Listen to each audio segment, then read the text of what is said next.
One of my favorite moments was playing at the Meadowlands in New York. I do remember, headed to that game, and there was traffic, and there's always traffic in New Jersey area, but there was traffic for our game. And I think when we pulled up to that stadium and saw the traffic and saw the tailgating and kids with jerseys, ham on the back, and fathers, daughters, moms, everyone, they have USA on their face. And I was like, oh my gosh, you guys, we did this. And we just had found out that our game was sold out. Hi, my name is Meghan Klingenberg, and this week on the US Soccer Podcast, the Queen of Caps, Kristine Lilly.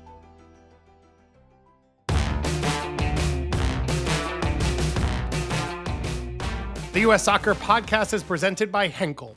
From pre-game rituals to everyday routines, Henkel helps families prepare for the moments that matter. Because winning starts at home. With Henkel's family of brands, including Persil, laundry detergent, Got2b hairstyling products, Dial soap, and Loctite adhesives. Kristine Lilly, welcome to the show. How are you doing? I'm doing great. It's great to be here. Yeah, thank you so much. This is honestly one of the best things as a kid growing up watching the 99ers. Dream come true for me.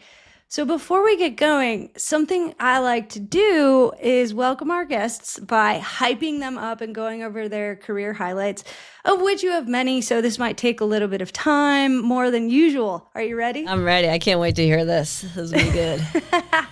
Okay, you played 23 years for the U.S. women's national team. You can literally fit my entire 14-year professional career inside of it. So to everyone listening or watching, whoever your favorite soccer player is, Christina's probably played with them. If your favorite soccer player is April Heinrichs, Lily's played with her. If it's Akers, she's played with her. If it's Ham, she's played with her. Box, Rapinoe, Alex Morgan, you've played with all of the greats and so many different generations. Honestly, you are most likely the reason why sports science has advanced so much in the last decade.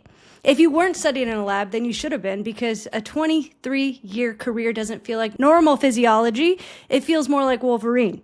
You've won 2 World Cups and racked up 354 caps.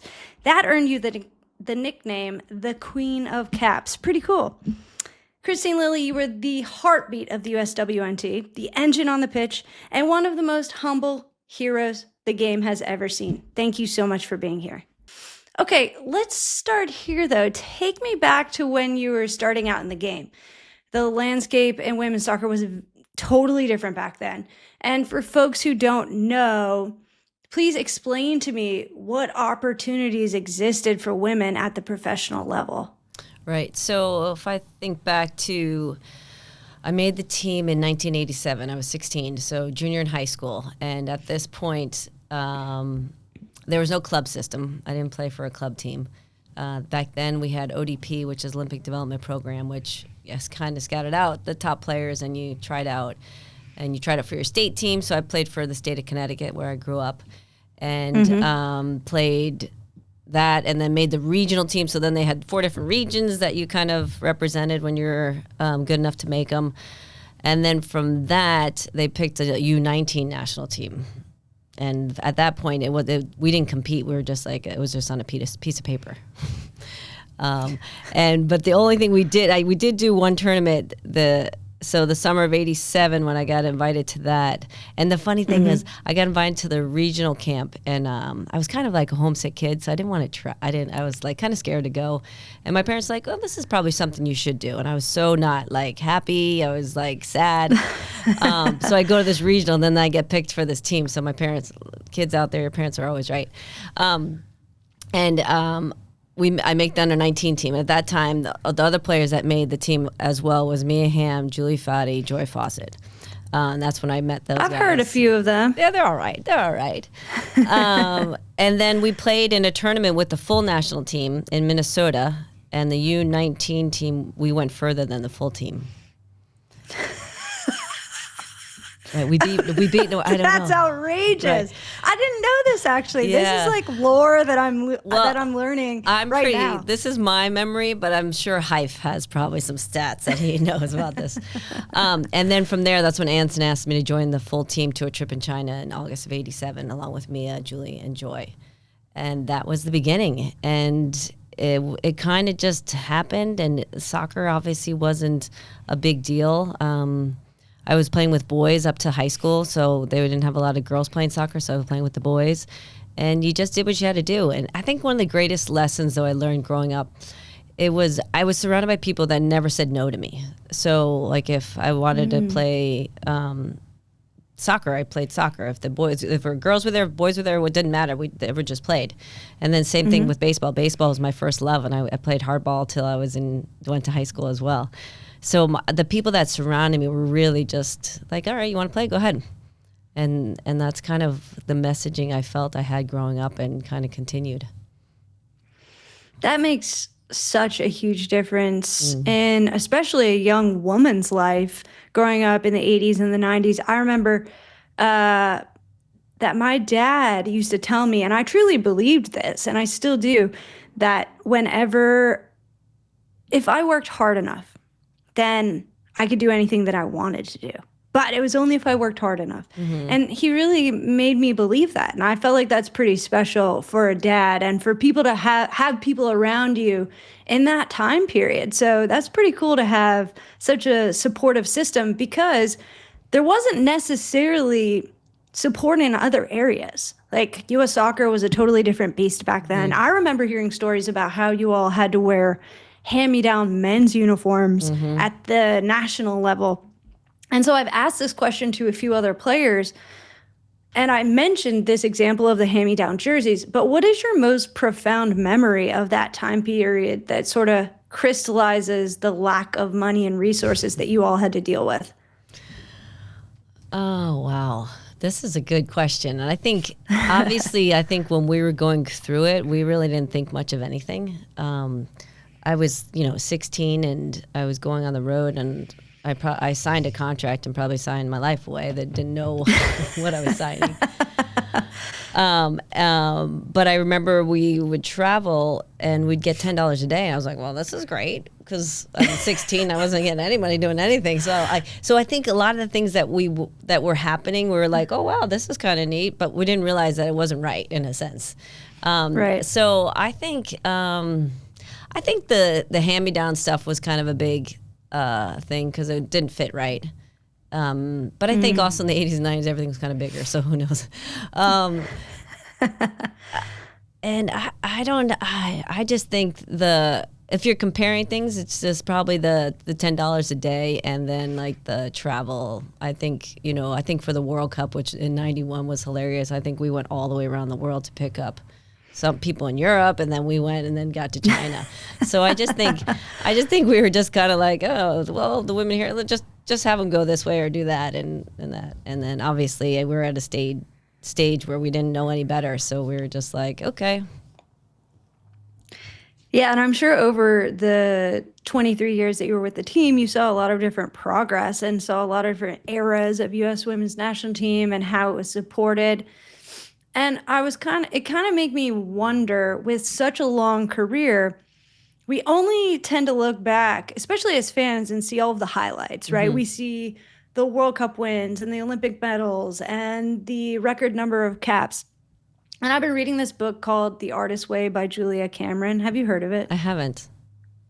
Okay, it's really cool. Okay. And it's kind of about how to get in touch with your creative process and like feed into the spiritual side of your creativity. It's really cool. All right. So if you haven't read it, then it might be something to put on your list. But it's been profoundly insightful into my own career and my creative processes. And I recently read this quote in the book, and it said, "A successful career is always built on successful creative failures. The trick is to survive them." And with such a long career, I was wondering, does that resonate with you? I think it does. I think obviously, you grow in the process of anything you're a part of. And obviously everyone always says, it's the losses that make you stronger and lessons you learn. When you win, you tend not to analyze anything because it kind of went well. So it seemed to be doing well. So I think there are definitely lessons along the way. And I just think for the majority of, when I think about my younger time on the team, when I was 16 probably to 25, I just, like you talked about your dad saying, just worked. I just worked. I worked hard because I wanted to be there. And that's one thing I knew I could control. So I think in the process of like, okay, I have an opportunity to be here. I don't know what it's going to mean. I don't know how long it's going to last. I don't know these people very well yet. And I'm just going to do whatever I can, which is work hard. And then I think through the trials and tribulations of, maybe not so great travel, not so great hotels, dirt on, we weren't playing on grass fields. We're playing on high school fields with some grass, some dirt. And you just push through. And you just did it because that's all we could do until we started to see some light and see where we could make some change along with contributing, putting our best foot out on the field, and then also change things off the field. So I think it was, in the beginning, just lessons of just pushing through and creating an environment where we were coming together. And even through all the circumstances that we did have, we tend to win. I think there was a trip to Italy. We played in a tournament when we lost that tournament, and I think we all were like, this sucks. We don't want to lose anymore. And so I think we learned quickly like how losing, I think you ask people whether you hate to lose more or you love winning, and I think I hate to lose more. Interesting. I hate that, like just that feeling. Obviously I love the feeling of winning, but I think the hurt of losing kind of lasts a little bit longer. So I think through the process, we pushed through and created an environment where we tend as a group trust each other, come together to be the best we could be on the field, and then start to see, different ways that we can impact the game on and off the field. The countdown to 2026 is on, and every moment matters. Whether you're at home or on the pitch, preparation is everything. From clean kits to fresh confidence and bold style, Henkel's family of brands is there behind every routine that keeps life running smoothly. Because great performances don't just happen on the pitch, they start at home. Brought to you by Henkel and its family of brands, including Persil laundry detergent, Got2b hair care products, Dial soap, and Loctite adhesives. Proud partners of U.S. Soccer.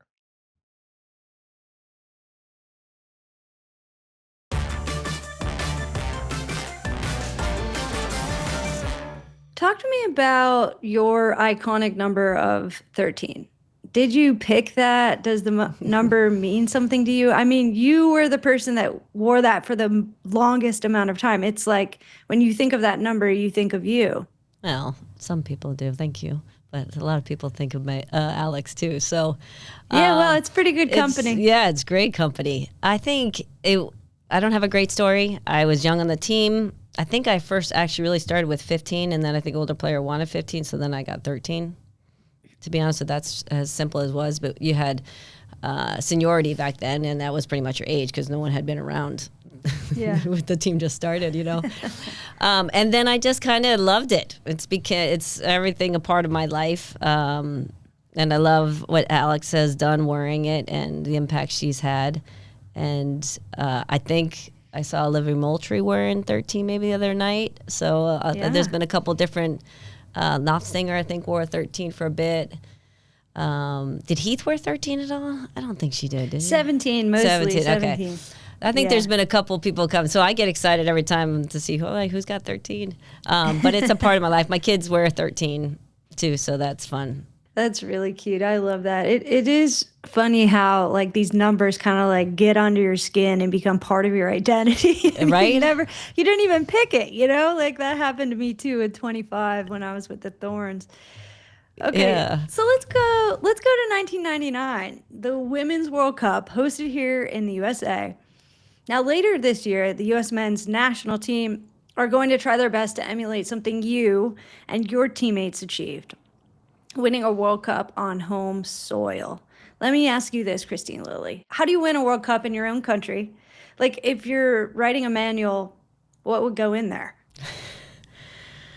Oh, man, lots of years of work, lots of promotions, promoting the game, sweat, tears, laughter. I mean, anything you could think of went into that World Cup. And I think that's like years I spoke a little bit about the Olympics. I mean, people see these athletes compete, and I mean, their competition can be a minute, 30 seconds. I mean, not the Olympics alone, but like some track runners are short, and everyone's like, oh, but they don't realize like the training. It wasn't just a year training. It wasn't 2, 3. It was like their whole life training for these moments. And I think when, we got to host the '99 World Cup, and our World Cup committee decided that we wanted to go to the big venues.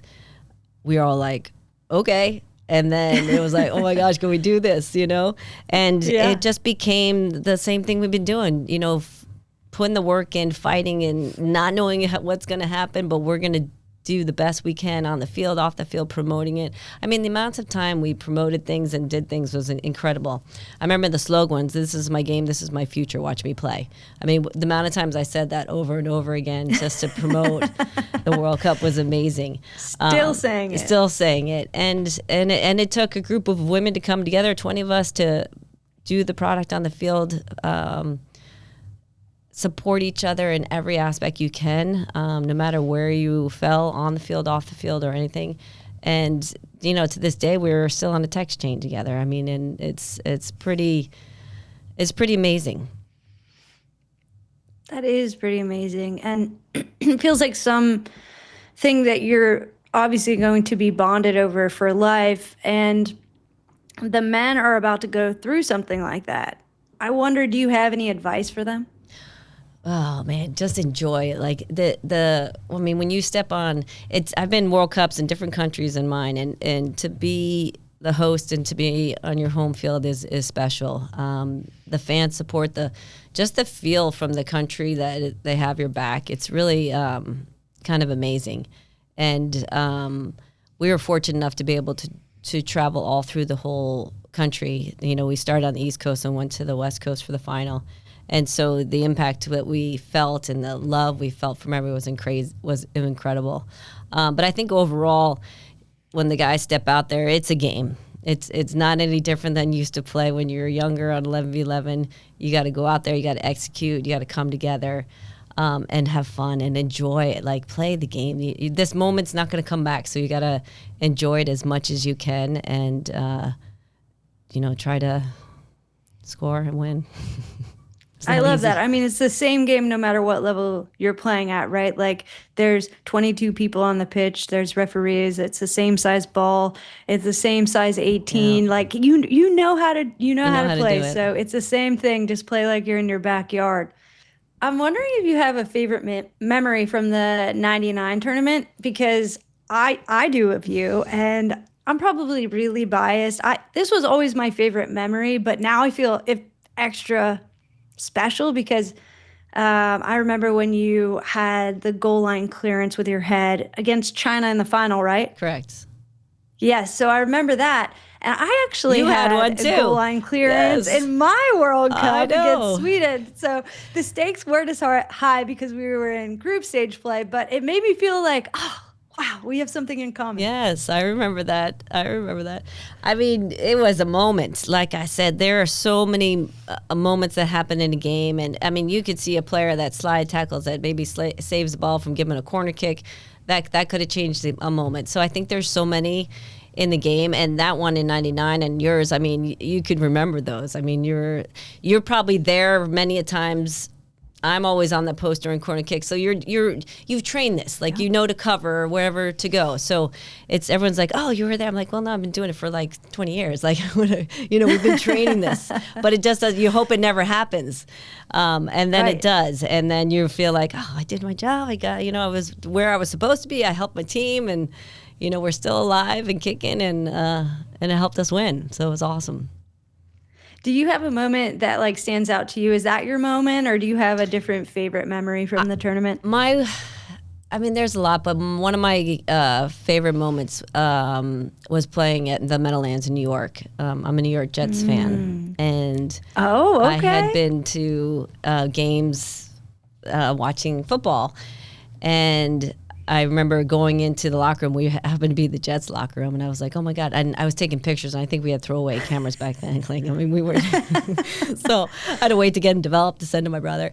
And I was like, "Oh, my brother!" I was like, "We're at the Jets locker room," and he was like, "No way." But I do remember, headed to that game, and there was traffic, and there's always traffic in New Jersey area, but there was traffic for our game, and I think when we pulled up to that stadium and saw the traffic and saw the tailgating and kids with jerseys, ham on the back, and fathers, daughters, moms, everyone, they have USA on their face. And I was like, oh my gosh, you guys, we did this. And we just had found out that our game was sold out. So right when we pulled in. So that, I think, was one of those moments where you're like, oh my gosh, all this hard work, it paid off. I mean, we were hoping it was going to, and it did. And I think getting into that arena, and I think walking out to that first game, I think we all were kind of choked up because we were like, oh my gosh, we did it, US. And then we're like, shoot, now we got to freaking play. We got to go kick Denmark's butt. And it was kind of a cool moment. And I got a goal, so that was kind of cool. That is really cool. Listen, I'm getting chills. I'm tearing up a little bit. You all inspired a nation. It was magical. I'd love to tell you a quick story. Love it. We were watching the final when you were playing in the Rose Bowl. I had a friend come over, and they were like really into soccer too, but like obviously I was like locked in on the U.S. women's national team. And we had an NSYNC concert that night. So we decided to watch the game, and then we were going to go to the NSYNC concert. But you all had to go to double overtime penalty kicks, like you just had to make it as iconic and edge of my seat as possible. So my friend is like, are we going to make the NSYNC concert? And we're all like, shut up. Like, keep it together over there. We're not leaving 1 minute early. So we stayed, and as you know, 11-year-old girls at that point with NSYNC, the only thing that was going to outstrip NSYNC was the 99ers at that point. And so we were locked in. We watched the entire game. We cheered you on. We ended up going to the NSYNC concert, and we still made it before they even came on stage. That's a win-win day right there. Yes, total magic. That's cool. I mean, I've heard so many stories like that. It's so cool. I love it.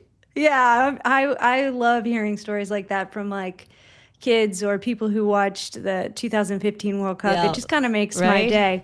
Bank of America has long supported sports like soccer because growing the game means giving new opportunities and bridging new connections to communities nationwide.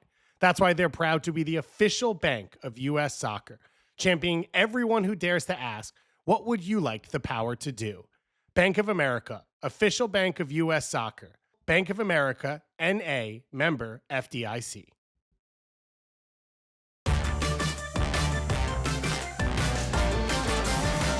It kind of makes me wonder, like, how do we bottle up that magic and let it loose in June for the guys? I know. Well, maybe they'll create their own magic. This is what it's all about, right? Just think about where soccer is right now. We were talking way back in my time, and just where it is now, and the fact that we're having more teams in the Men's World Cup. The women had the biggest amount of teams this past one, and it's just so great to see. It's so great to see. It is, and it feels like it's just beginning. It doesn't feel like this is the end point. It feels like, holy cow, now we're picking up speed, and let's see how far we can take this thing. And I've never felt that before about soccer in the United States. So this is a really cool inflection moment. And the 99ers really started that, truly. And I feel like you all have become so iconic, and I'm sure that's hard to hear all the time over and over, but it's really true. Like, you are iconic to me and so many other generations, especially this part I have been dying to talk to you about, by the way. There's even an upcoming movie about the team. Oh my God, yes, it's so exciting. What do you think about that? Well, I mean, it's exciting. So Netflix is having a movie about the 99 team. And I think when 3 years ago, I think we first started they told us about it. So it's been a bit of a process. Okay. But just recently, we just found out who was playing our roles. So I just met well, I haven't met her. I have a Zoom call with her after this. Cool. Lizzie Green, who is going to play me, and like all my friends are like, "Who's playing you?" I'm like, "I don't know yet." And then so now, when we finally found out who's going to play us, it's coming to life. And I think the one thing for us, or me, I can only speak for myself, that we just hope it's done right, and not in a mean way, but just like, oh my God, like we're talking about these moments, like how can you recapture and redo this over again?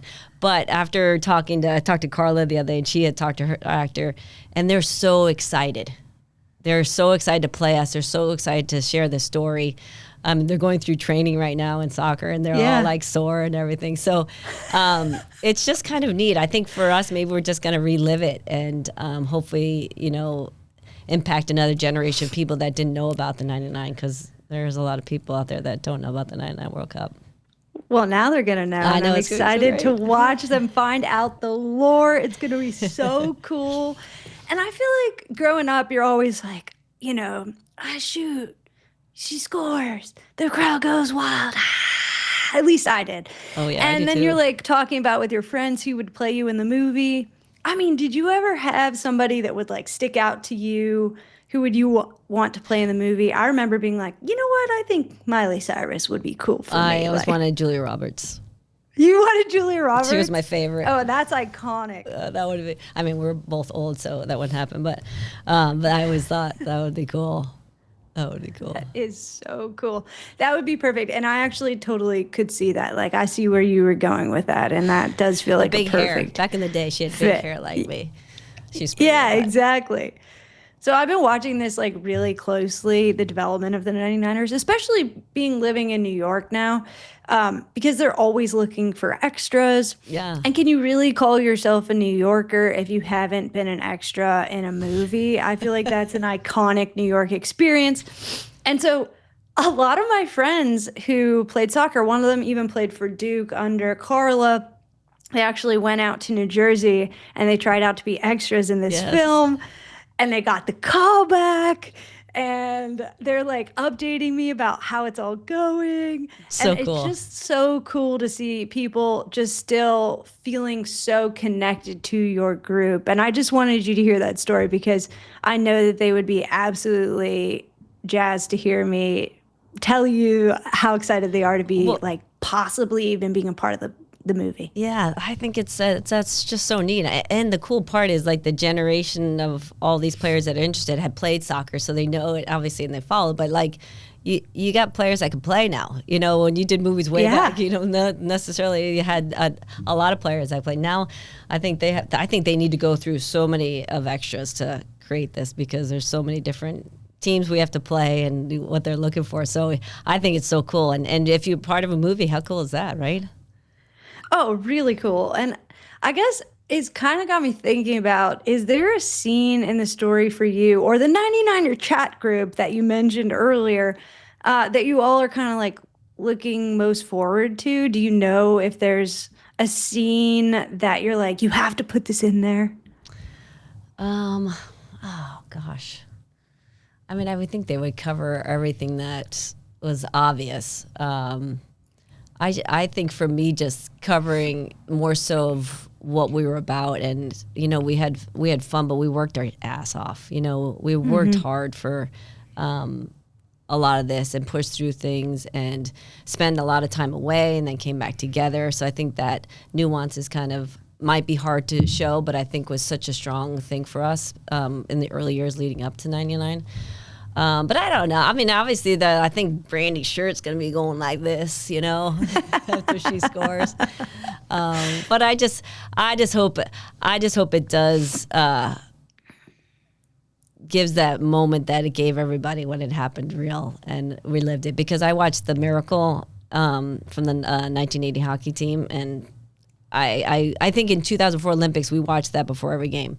Just because it was so awesome and powerful. And I remember as a kid being 1980, I was 9, watching that. And that changed me. I was like, oh my God. I mean, I didn't play hockey, but I played a little bit of pond hockey growing up. So I just hope it just relives it for some people, but then gives that new moment, be like, oh my gosh, that was amazing.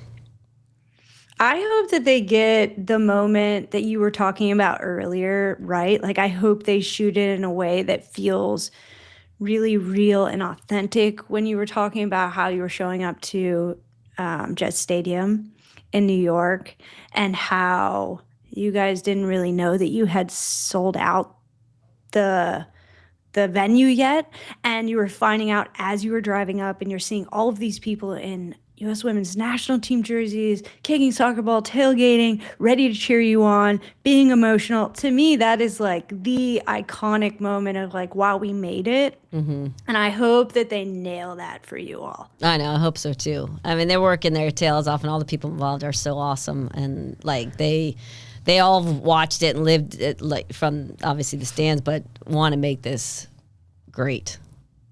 So it's exciting. Well, we're looking forward to it, and I'm so happy that you all are getting the recognition and honor and everything that you deserve, because thanks. you have totally inspired a nation, and now we get to tell that story again to a different generation. That's so cool.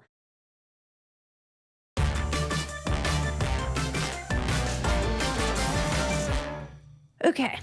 Kristine, you've had such a long career, like we've stated a couple of times, and I find it incredibly fascinating because you span 3 different eras of USWNT, and you started out with the 91ers. Many of those players went on to play in the pioneering 99 World Cup. That changed the landscape of sport in this country. You played with the generation that stepped up after the 99ers, and you also played with players in the next generation who, after 16 years, were able to win the trophy again. How did the culture change across those 3 eras? Well, I don't know. I don't know if the culture change of the team. I think the culture kind of remained. I think from, Anson on as an early coach, kind of set the tone of what our culture was, as, competitive mentality, play for each other, love of the game, have fun. And I think that kind of transcended. I think, we've always been a team that fought, and I would never count the U.S. out on any level, the women's team. And because I know what it's like, and I know even if you are on the team for a year or two, you feel what it means to be on that team. And so I think that kind of has, continued on till even to this day. But I think you just see the evolution of the game has grown, the attention of it, the fighting for more things that we didn't realize that we should be fighting for, and what's right. And young girls are playing more competitively at a younger age, more the club system, which is a whole nother topic we don't have to get into, but there's more girls playing, and the technical ability is, I think, better than back in our generation. So I think the sport has just grown incredibly, and the U.S. women, I mean, we've always been in the top of anything you look at. It's whether if we didn't win, we were in the top 4. I think there's one Olympics. Maybe we didn't get out of the quarterfinals. I forget. I think it was. Way to bring that up. Sorry. Thank you so much for reminding me about that. But my bigger point here is that we've always been there, and we haven't stopped. Even if we have a down year, we remain there, and we remain competitive, and we remain one of the top countries in the world always. And I think that's what I'm so proud of, to be part of. Because that means, we have done something from the years before. Players before us, that before me, Michelle Akers was with the team from the very beginning, and some of those players, impact the mentality they started with. And I think it's just great to see what we've done, and now with our pro league here, it's been great stuff. And I'm just so glad to be part of the ride with it. It does feel like one of the pillars of being a U.S. women's national team player is grittiness. Like, there are times when we haven't finished well. We come in third. We don't pass the quarterfinals, and then we come back and we win. And I feel like that resilience is something that no other team has shown over the long history of this team. And I don't think that there's any slowing down of that right now, too, from looking at the players that are on the team and how they bounce back from the 23 World Cup. It's really cool to see that resilience, and that's something that you and the 91ers and 99ers pioneered and have made it into part of the fabric of being a player on that team. And one of the things that I guess I want to ask, and I'm not quite sure how to phrase it, so bear with me, is that I feel like at the beginning of your career, it was kind of like, we're just here because how cool is it that we get to play on this national stage? Like, wow, this is so cool. You know, it's like then it kind of shifted into the global powerhouse that we know it is now. Was there ever a moment where you felt the switch? No, for me, I feel like we always had, well, because we won the first World Cup in 91. So we're the best. You know, True, but I do think there was a moment where people weren't watching the 91 World Cup. They didn't know about it. No. I think I remember reading that you all came home and you were like, why isn't anybody talking about this? You know, and I do think that there was maybe, you know, this federation was kind of like, well, we're just happy to have a girls soccer team, not even women. I know what you're girls talking about, soccer team. So like, how did that change and how were you a part of it? Okay, so for me personally, no, I felt like we always were like the powerhouse. But I think as we won in 91 and then the 96 Olympics, people forget about that. That's the first Olympics for women's soccer. And we won gold in that. And that was like the springboard. That started it. That Mia became the face of U.S. soccer. Corporations, Mia started having some contracts, you know, outside the game. Michelle Akers in 95 fought for our feet. So, I mean, people don't understand that. She wanted to wear Umbro shoes, but it was Adidas at the time. Was still Adidas? No, Nike was taking over in 95. And she's like, no, I want the rights to my feet. And it was a big battle what she did. So, and got the rights so we could have whatever shoe contract we wanted.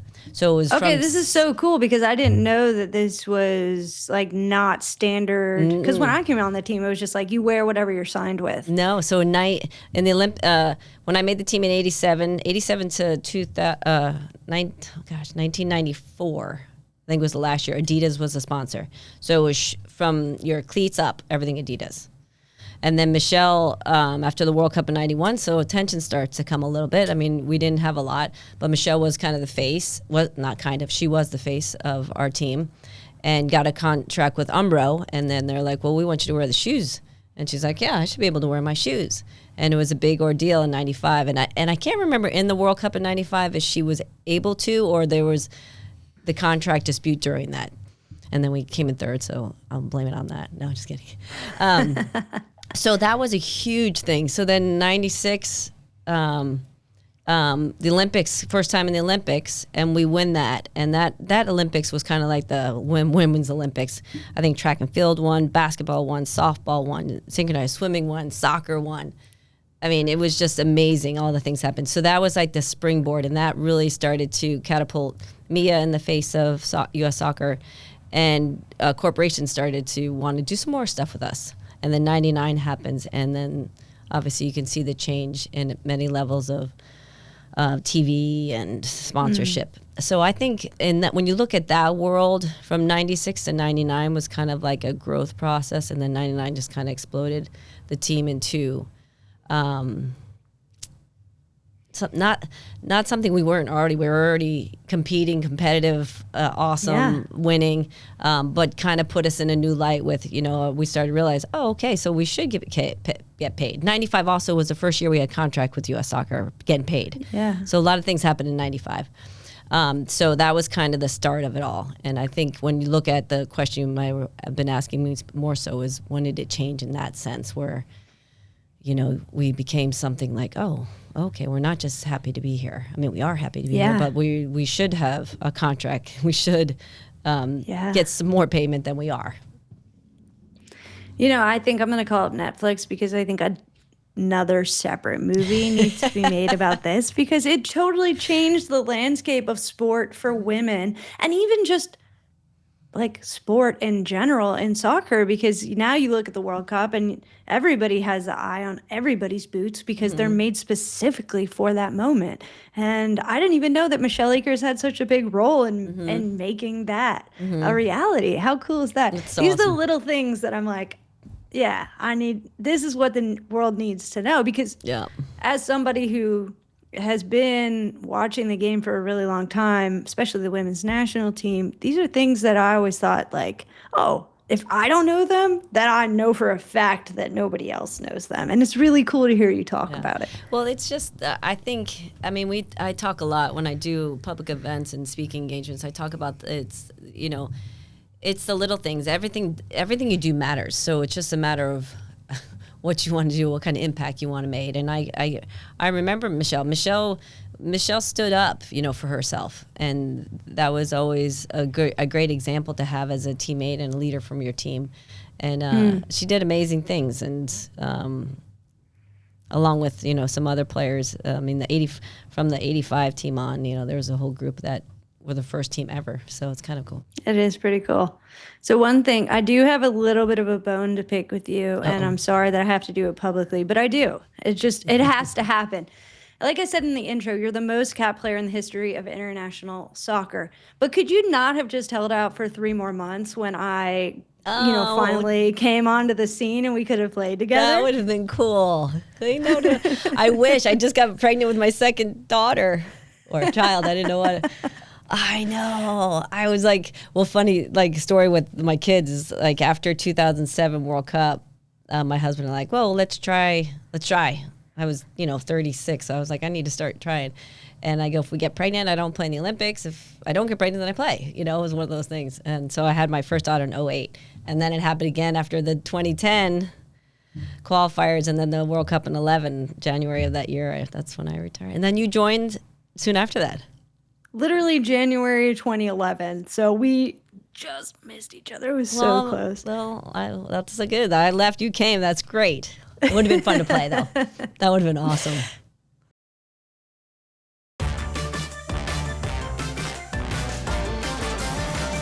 I did want to ask, though, 354 seems like such an outrageous number in modern football. Do you think that anyone can ever pass that number? It just seems so out of reach with the way that football is scheduled these days. I think it's different now. I think it would be very hard. I think just because now they have a schedule, of international competitions, and there's a pro league. We didn't have a pro league for pretty more than half of the time I played on the team. So right. Which is also kind of a crazy thing because the first I would say up to 95, we didn't play a lot of games. It'd be really interesting how many games we played from 87 to 95, and then from 95 to 2010 when I retired because the games just escalated more. Yes. Yeah. And then that's all we had. We would train at home and then get ready for a camp and go in and then compete, in international games. So I think it would be very hard. I would love for someone to be able to do it because that means they're playing for our country for as long as they could and make an impact. And I think that's awesome. And that's what I love the most about it, that I was able to wear that jersey that many times and help my team. And it would be funny, 100 would happen and you'd celebrate everyone's 100, and then 200 happened and everyone's like, Lil, you're going to get 3. I'm like, no, I'm not. And then 300. They're like, you're going for 4. I'm like, no, I'm not. But you just were playing. I was playing where my life was. Playing on the team was something that I want to continue to do. And then obviously things change as you get married and want to start a family. Yeah. And the other thing about the family thing, Joy Fawcett had 3 kids and played 3 Olympic games. From 95 was her first, 94 I think she had her first kid. So you think about the national team now, there's always been a kid. I mean, I don't know if there is one now, but I think someone has a kid on the team now, do you think? There's a young group now, maybe not. They're pretty young. I think the oldest right now is maybe Lindsay Heaps. Oh, wait, no. A couple of them had kids, but Sophia, they haven't been called back in yet. Like Sophia Wilson and Mal Swanson have had children, but they've not been called back in yet. Obviously, Alex Morgan just retired from the team. But just think about that. There was always, and when Joy had her child, we were like, they would always be around. We're like, what did we do before when these kids were here? Because we'd go out, she would be like, put the kid in the hall. We're like, all right, we'll play with him. And she would take a nap or something. But just, I think, look at those things that have, what we've done. Like Joy, we created that for be able to bring your kids, because the moms need their kids when they're little to feed them. and just all the things that have changed and the things that we continue to change and fight for, I think has been so awesome with this team. But like, let's get to the root of it, because this is important. How the hell did you manage to keep going for so long? Like vitamin supplements, hot yoga, what was it? Didn't have any of that. I don't know. I have good genes in my family. I think I always go back to my grandma, on my dad's side. She lived to be 92. She never had a driver's license. She walked everywhere. Wow. She was. I think my legs were kind of like her. My dad's strong and stocky. And I just was lucky, partially too, or committed and just did things. I don't know. It was so great. It was really so great. fun. Well, sorry, everybody. You're going to have to figure out your own strategies physically. I wish. I think everyone can understand how physically hard it is to stay in world-class shape for 23 years. But I'm not as sure that people can understand the mental strength that it takes to be top class for that long. Talk to me about that, and if there are any psychological strategies you use to keep motivated and ready. I think they go hand in hand a little bit. Obviously, the mental side is going to get you through. The physical side you just have to do, and then the mental side gets you through. I'm training now for my 4th marathon, and I kind of think about that. The mental side of everything is so important. And I think after I retired, so 2010, I've been retired for 16 years now. And you might have gone through this, when you started to try to do the same things that you were doing on the national team, and you weren't quite there, and then you get further away and you're like, oh my God, I used to do that at that level. It just really shows how hard it was. It really, like the training and the commitment. And then I think the mental side of it is just being able to build that strength, which is doing something over and over again. And you're talking about the lessons you learned after you got cut and then came back. That's building the mental strength, because that's challenging your mind, saying, well, they think I'm this. Do I think I'm this? Or am I tired? No, I'm not tired. So I think it's a constant battle. And I think we all tend to succumb to, I'm tired. Instead of being like, no, I'm not, because it's easier. And it's the hard that makes it great. That's from League of Their Own. That's one of my quotes. I love when Tom Hanks said that. But it is, and if you're able to push yourself, more so for yourself than anyone else, to when you're tired and you don't stop and you go, that is a powerful feeling. And I think for me, my fitness was the backbone of my career. When I knew, when I was like, oh, I'm tired, but I know that I can go a little bit more and help my team, that was very powerful and strengthening for me and built my confidence.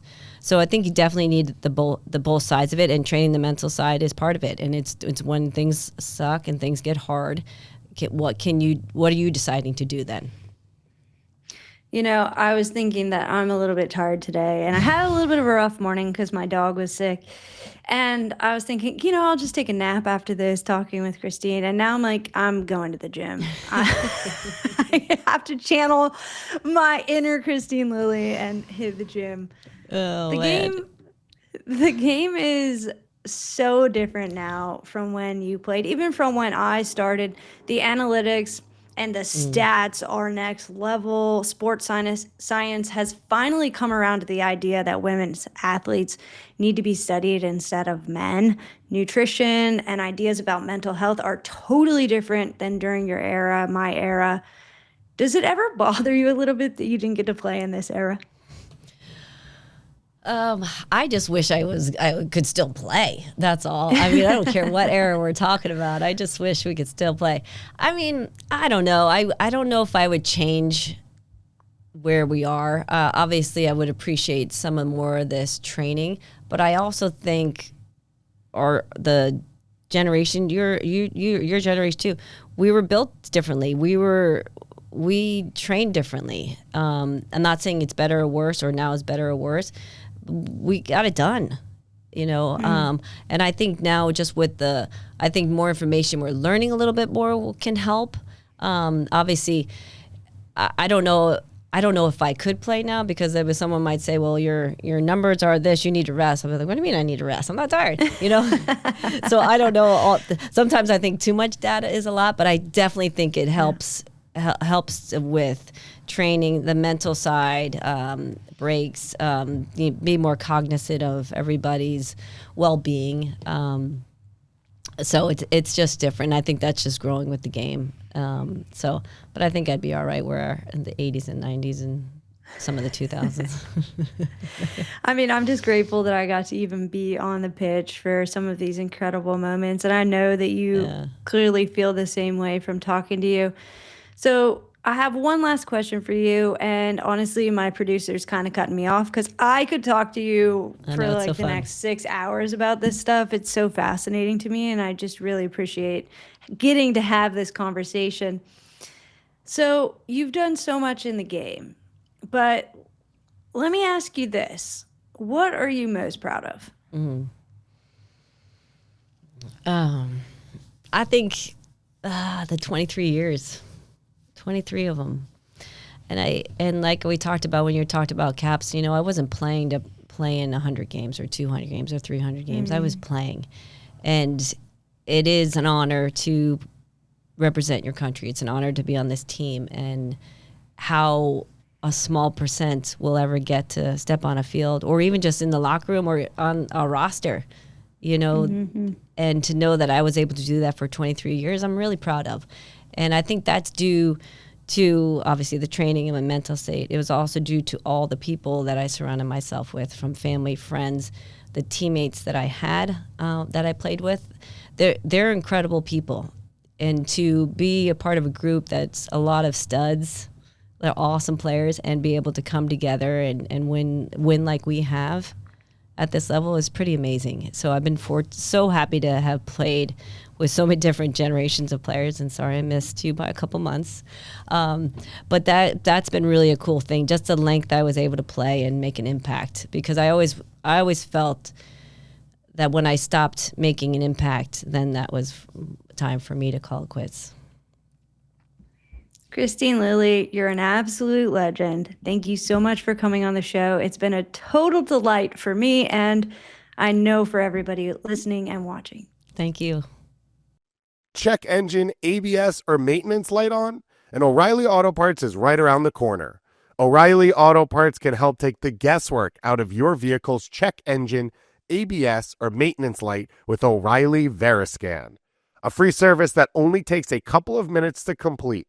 You'll receive a free, easy-to-read report with solutions based on over 650 million vehicle scans that have been verified by ASE-certified master technicians.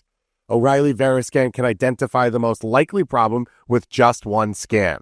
The professional parts people at O'Reilly Auto Parts can then recommend the parts and tools that you need to do the repair right the first time. And if you're not comfortable doing the repair yourself, they can recommend a local shop for you. Don't ignore check engine, ABS, or maintenance light. Stop by O'Reilly Auto Parts and ask for O'Reilly Veriscan today, a free service exclusively at O'Reilly Auto Parts.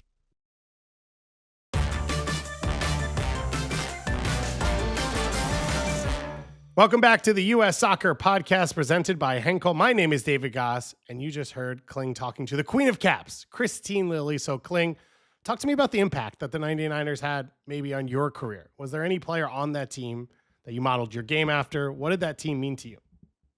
They could not have had a bigger impact on my career. The entire reason I wanted to go to UNC, the entire reason I wanted to be on the national team was because of the 99ers. It inspired me. It stoked the fire that was already inside of my heart and made it into an inferno. And that is really the reason why I wanted to be a soccer player. It's because of Mia Hamm. It's because of Kristine Lilly. It's because of Michelle Akers and Joy Fawcett and Carla Overbeck and Bryce Scurry and Brandy Chastain and like Tisha Venturini. I loved them, and I still do. I think they're awesome. So I actually went to the She Believes match in New York this past weekend, and I got to hang out with a bunch of them. And honestly, if you got to tell little me that eventually I was going to be hanging out with the 99ers at a U.S. women's national team match after being a World Cup champion myself, I feel like I don't know, maybe I would have believed you, but it would have been it would have been really difficult for my little brain to wrap my whole head around. Do you feel part of them now, or do you still look up to them? Oh, no, I totally still look up to them. I do think it's really cool being an alumni and, just being around everybody that's been part of the game and has paved the way for so many different players. But, I'm never going to be a 99er, and that's fine with me. I'm a 15er, and so that's just how it goes. But I was, kind of pulled into a 99er picture over the weekend, and I was totally cheesing, man. It was awesome. You got to play one in the movie. That's the key. You got to get cast as a 99er for one of the movies. They must need people who know how to play soccer. Okay, so did I tell you that they're doing casting for extras? Okay. In New York right now. And so a bunch of my friends who played college soccer went to the tryout. And we were giggling thinking about me going to the tryout and then just running around in the background of the 99ers movie being like... Someone watching the movie being like, is that Meghan Klingenberg that just casually walked past? Yeah. It would be such a good Easter egg, I feel like. Sports movies are so fun, but that is one of the things where you're like, did this athlete go into this movie? The movie's going to be awesome. And as you said, the She Believes Cup was big. We have questions about that coming up. But before we get there, don't forget that the soccer tournament, otherwise known as TST, is back, and tickets are officially on sale now. Come out and support some of our U.S. men's and women's national team alumni as they return to the pitch in this high-energy winner-take-all competition. Grab your seats today and be a part of the action. Find out more at tst.com. I've been every year. It is one of the most fun events of the year. And as it says, you get to go see Heather O'Reilly play soccer again and Carly Lord score goals, and you get to sit 2 feet away from it. So it's pretty special and pretty cool. You got to go to the She Believes Cup, and we have our Ask the Pros sponsored by O'Reilly Auto Parts questions, where people get to ask myself, Kling, and of course, Ali Bedoya questions. And we have one from Pat in Chicago who said, after watching the She Believes Cup matches this weekend, what stood out to you the most in terms of player performance and tactical adjustments? Do you think we saw any clear signs of how the squad is evolving heading into the next set of international fixtures? I think we see a clear concept of how the squad is evolving in terms of selection. It feels like we're starting to see who Emma Hayes is leaning on, who she leans on in big moments, who are different options. I think the big question mark right now is the center forward position. And as hard as Ali Sentnor can work there, not really as natural. And I think there's a lot of players that can come in. But the thing that has me most excited right now, and this is deep in my nerd space, is I think Giselle Thompson's about to be this wild card for the next 10, 15 years for the national team of plays center back, plays fullback, plays winger, 3 center backs, 2 center backs. It doesn't matter. Super high level soccer player. And I think a lot of us knew about Alyssa and talked about Alyssa and saw the goal from Alyssa, and super impressive. But Giselle seems like a little bit of a soccer savant. And I'm really excited to see how Emma Hayes can use her, especially on a roster at a tournament when you need some flexibility, and it seems like she is going to be key to that. Meghan, I totally agree, actually. Sorry, I need to step in. I totally agree. I think Giselle is going to be world-class. Just seeing the amount of soccer smarts that she already has at such a young age, and knowing that she still has so much growth potential in front of her, I completely agree. I feel like we're going to see really big things from her. Well, speaking of, Chris in Cyprus asks, are there any emerging players or style of play changes that you think fans should be especially excited about? Did I steal it? Were you going to say Giselle? No, actually, okay. I was just upping your opinion, yeah, let's go, guys. That's a good one, man. No, but I actually am really excited about the midfield, and I'll tell you why.